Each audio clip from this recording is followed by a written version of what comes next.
What's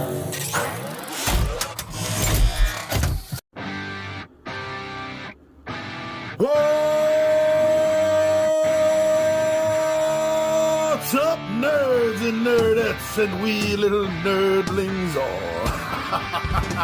It's your buddy Big Johnny G for Two Gun Pixie presents Legendary Gaming.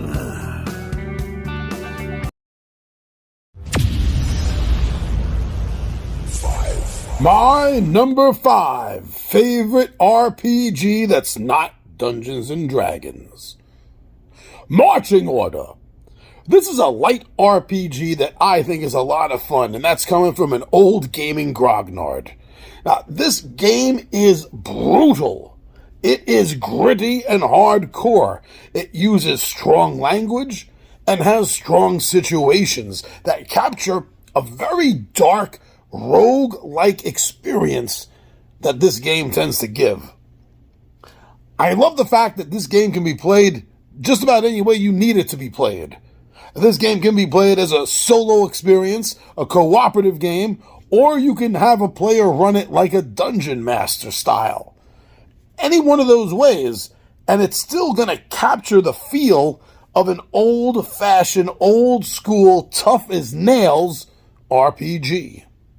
The books are small, they're easy to carry around, so it makes it transportable and easy to carry with you. That's pretty cool. Most other role-playing games have big, huge, heavy hardcover tomes that'll break your back if you bring too many of them around. Marching Order.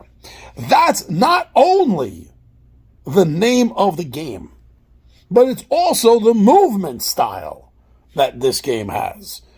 And again, it is something to harken back to the old school RPGs like basic D&D, where hallways tended to be very tight, confined areas in the dungeon where you could pretty much only walk in single file.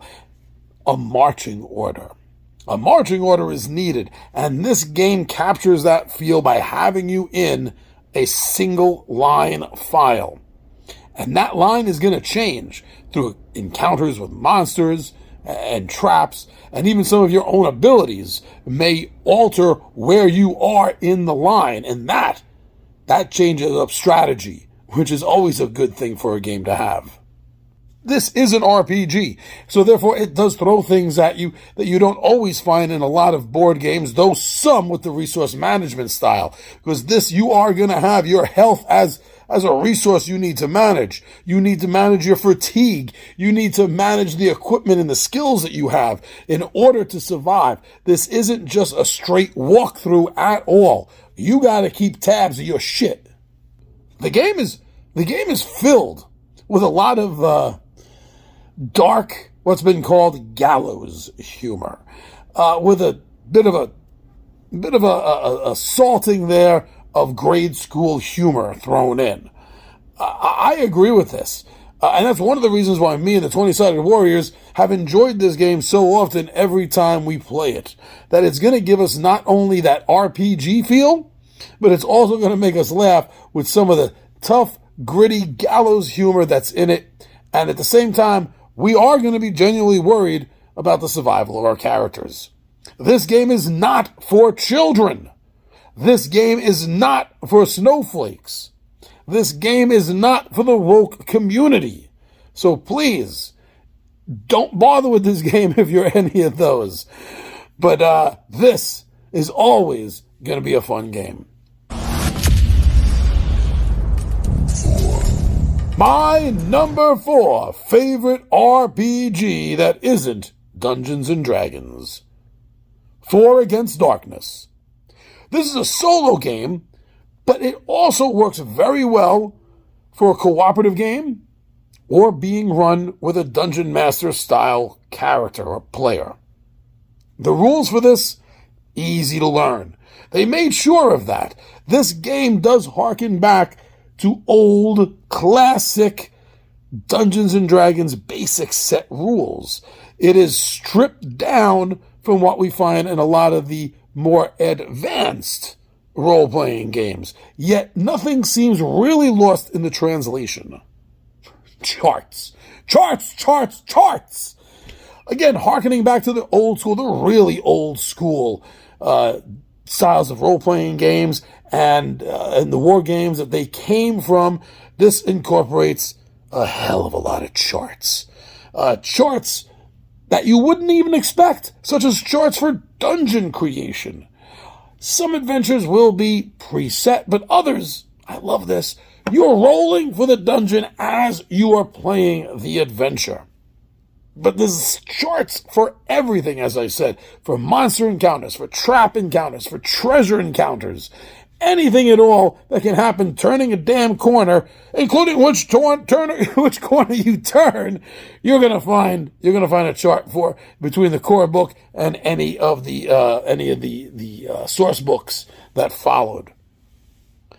Characters, wow. Yes, the core book has a few core characters that, again, are going to harken back to basic Dungeons and Dragons, where class and race are the same thing. But between all of the source books, you literally have hundreds of characters to choose from. Yes, hundreds of starting basic style characters. You can definitely freeze up on all the options. This is an ever-evolving game system because of all the source books, because of everything that is constantly coming out for this D6 system. Well, I say D6 system. When you get up high enough level, you do advance to a D8 system. But at its core, it is written and played out to be just a simple D6 system. Some D6 dice, pencils, and easy rules. More and more about this, I'm loving and loving. So there are also, another reason I love this is not so much particularly the game, For Against Darkness, but the rule system that they incorporate, much like the 2000 in 2000 when 3rd edition Dungeons and Dragons came out, and they had the open game license, so all of their systems and third party that wanted to pay in for it, could all use the same rule system. Well, that's what they're doing with 4 Against Darkness. Multiple systems all using pretty much the same rules. 4 Against Ragnarok, 4 Against Cthulhu, 4 Against Mars, 4 Against Horror. There's so many choices that once you know the core rules, you're going to feel so familiar with.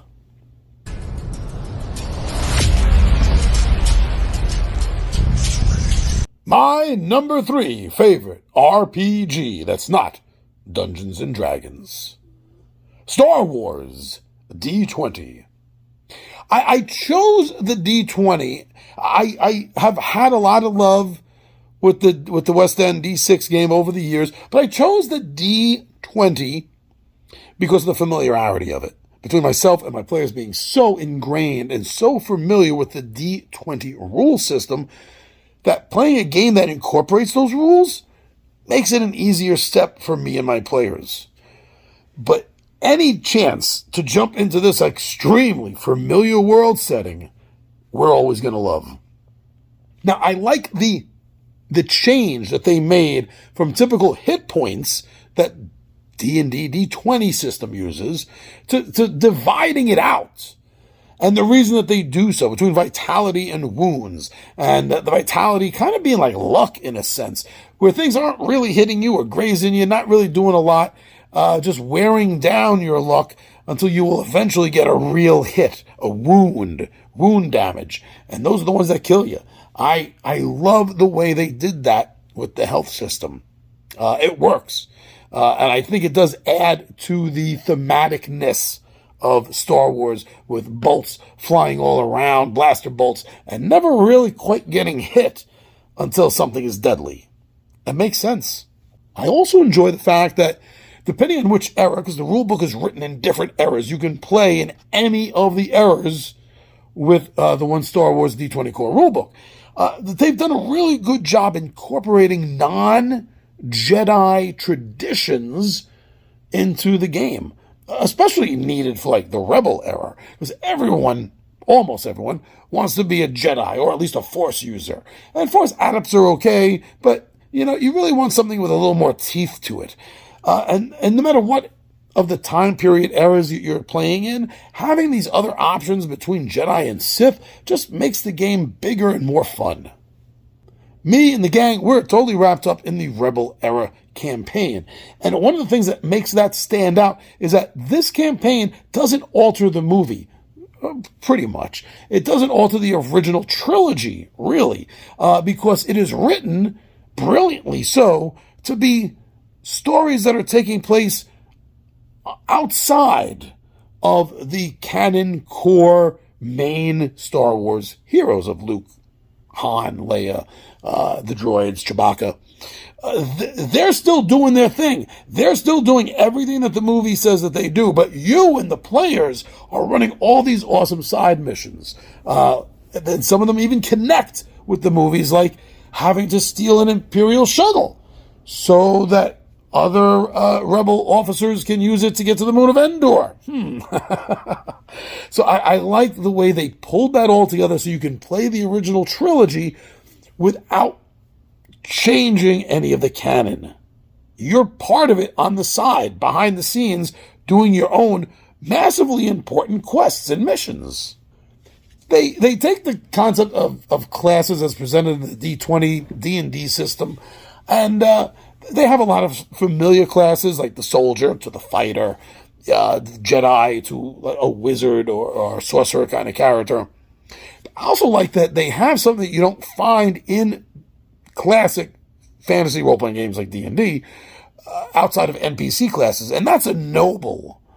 I think that is so thematically fitting to have a noble character as an actual class in the Star Wars game. It may not fit in every RPG setting, but for Star Wars, it is thematically perfect. The dark side is represented very well in this game. I enjoy the fact that it is left there for the players to use or not use as they will. And yes, the dark side is more alluring. It is more powerful, so to speak, early on, but it is really damaging. But it is so easy. It is so accessible. It makes it feel like you are in a tug of war between choosing light and dark side. And I think that's a wonderful way that they've incorporated that into the game. This is just perfectly fun immersion into the Star Wars sandbox universe, more so than any other game, board game, MMO game. This opens up everything. There's no walls, there's no mountains, there's no you can't fly there yet. No, anything and everything you want to do in the Star Wars realm, the Star Wars universe, this has opened up more than anything you've ever played if you haven't played a Star Wars RPG.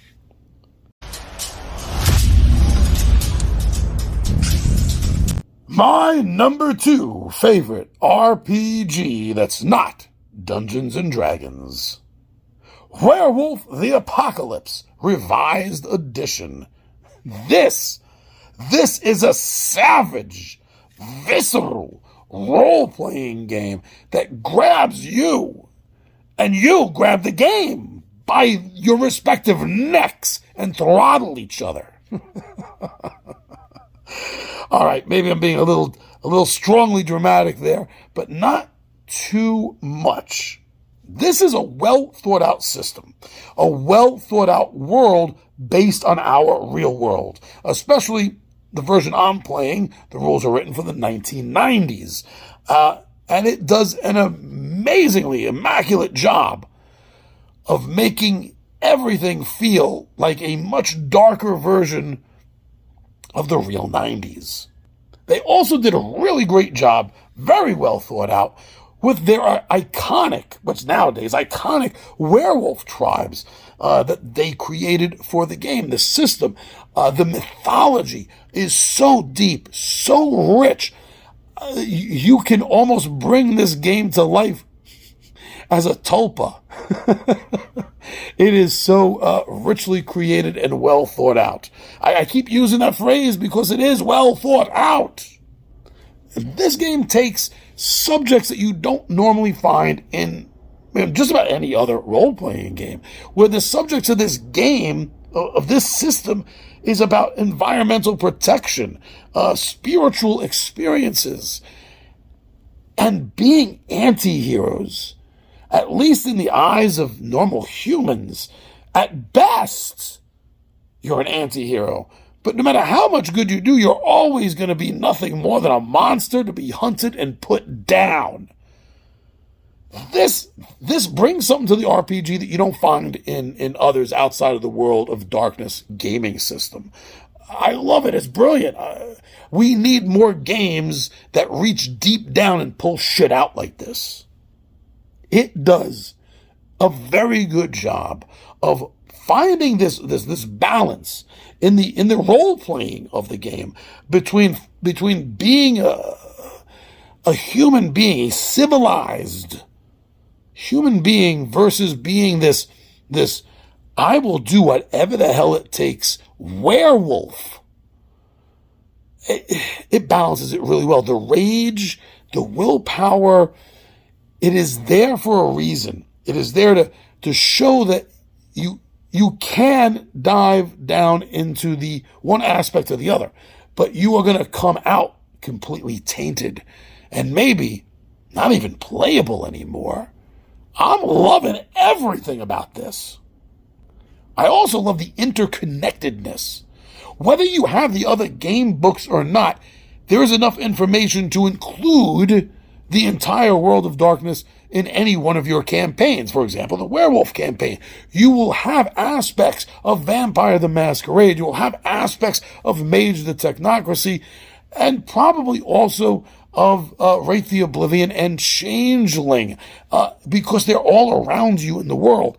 But with the werewolves, it is a especially strong connection between the vampires, the wraiths, and the technocracy, the wizards of the World of Darkness, so to speak, the magi, the mages. The interconnectedness is fantastic, and I suggest using it to its fullest. There's a darker side to this dark anti-hero game, where they do supply rules for you to play the other side, the darker of the two sides, the more evil. You can play Agents of the Worm, play Fomori, the monstrosities, the dark werewolves, the black spiral dancers. This brings an added level of fun to the game when you've played it for a while and you want to give your players just a view of the other side of the mirror. The health system in this game is fantastic. I love it. It doesn't use hit points, health points, vitality points, wound points. It doesn't use points. It's a health system where you get conditions. There are health conditions. I think that really works a hell of a lot better than hit points. I think in most cases. I'm used to it in D&D hit points, sure. But when you bring in me another system, like Werewolf or the next one I'm going to talk about, health conditions are so much more realistic. And I think it adds another level of fun to the game because you have real consequences now other than just being 5 points away from dead. Now your condition will affect you. Brilliant. Brilliant game. Love it.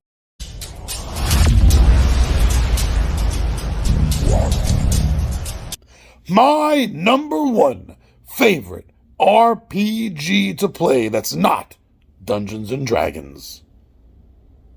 Mutants and Masterminds, 2nd edition. This game by Green Ronin Publishing caught my attention with the 1st edition. They quickly revamped it, perfected their D20 version of a of a comic book role-playing game. And I've been immediately hooked ever since. And I do mean comic book role-playing game.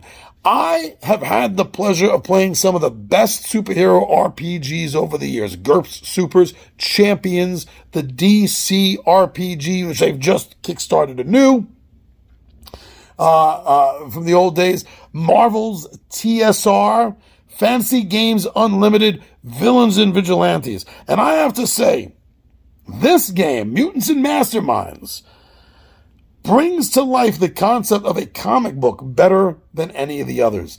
The addedness of all of the mundane civilian background characters and people that you work with in the game during your day job, your family members, there is potentially as much complications from your civilian unmasked life as there is action and adventure as being a superhero.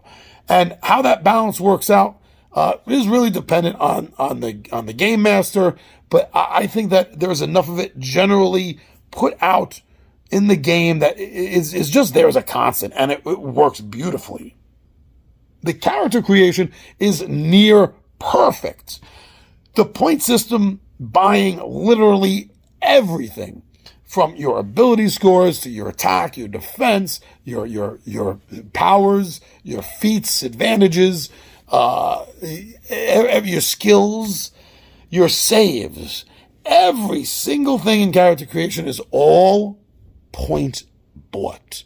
And it really teaches you a big lesson on character creation, learning how to do this. Because you have the vision in your head who your hero wants to be. And the very first time you're going to sit down and try to figure it out, you're probably going to spend 2-3 times the amount of PowerPoints than you thought you were going to need to bring that vision to life. It takes some balance. It takes some math to make it all work. But I think it is the best way a D20 system could have superheroes, is by using a point system for buying everything. This game, especially, and now at its core, yes, but especially so with its Freedom City sourcebook, this entire game is a love letter to Marvel and DC Comics from the Golden Age, the Silver Age, and the Iron Age. It brings together every trope and concept that you could imagine, making the game system and the Freedom City source book a setting familiar to players before they even open up the gaming books. Now, as I mentioned with the previous game, number 2 on my list, Werewolf the Apocalypse, 2nd edition revised, Mutants and Mastermind 2nd edition and the 1st edition and the 3rd edition has an absolutely amazing, almost perfect health system using conditions. When you get hit and you take damage, depending on how much you cannot ignore, you cannot soak, you cannot roll with, the amount that you take isn't going to be points. It isn't going to be like, oh, I've lost 5 hit points. I've lost 7 hit points. I lost 23. I got 2 hit points left and I'm dead.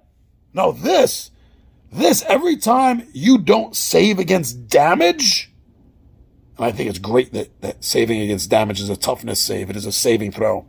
Everything you don't save from will affect your condition, how healthy you are, how well your rolls are. You're going to lose points on rolls collectively, cumulatively, as you're getting worse and worse in your health condition.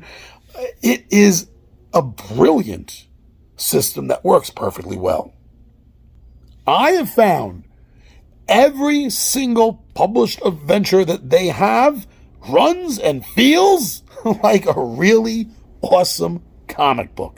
They have this feel more than, again, just about any other superhero comic book RPG that I've ever played. This is absolutely the best superhero magic system that I've ever found and incorporated into a game. Everything about the rules from the 1st edition that advanced into the 2nd edition, the perfected. 2nd edition is definitely the perfected 1st edition using the D20 rules. Unfortunately, D20 pulled and they had to redo the rules for the 3rd edition, and I'm not a big fan.